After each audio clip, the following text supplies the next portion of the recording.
The Quest of the Holy Grail is an early 13th century work by an unknown author.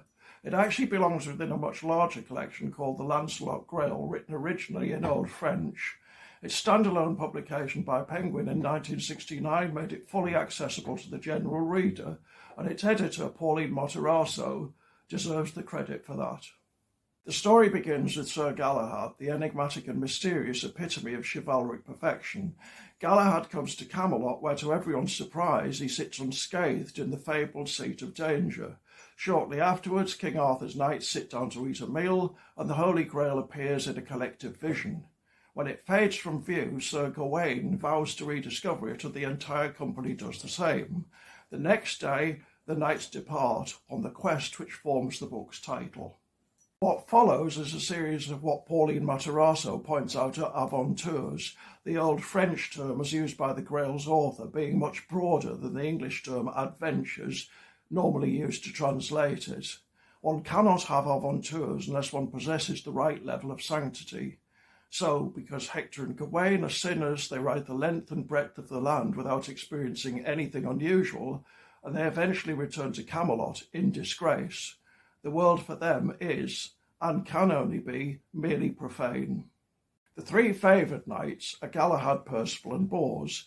Virtually all their aventures are symbolic, and they tend to conform to the same pattern: a puzzling dream or vision, followed by a visit to a hermitage or an abbey, followed by the vision's decoding by someone with Christian authority.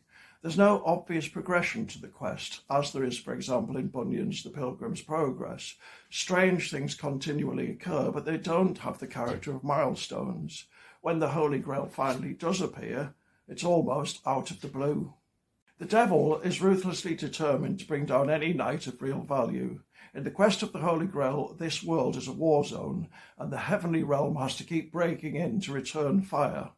On this reading, death can assume the character of a successful evacuation, providing one dies shriven, that is, having confessed, and ideally, a virgin. The book's tone is uniformly solemn. The characters are courteous, intelligent, and given to urbane conversations. They display individual personality traits and even weaknesses. They cry easily at setbacks, for example, but these are kept in the background. In modern parlance, they're told rather than shown. Given how mannered they all are, it's strange that often their gut reaction on meeting another knight is violent confrontation. In Chapter 5, this attack first, ask questions later approach leads three allies to nearly kill each other. The book's theology is austere. It features fire and brimstone, lengthy jeremiads, and men being struck dead for mishandling religious objects. The Grail's holiness is the holiness of Mount Sinai and the Book of Revelation rather than anything meek and mild. It's frightening and occasionally bloody. In summary, this is one of those odd books that manages to be both elevating and estranging in equal measure.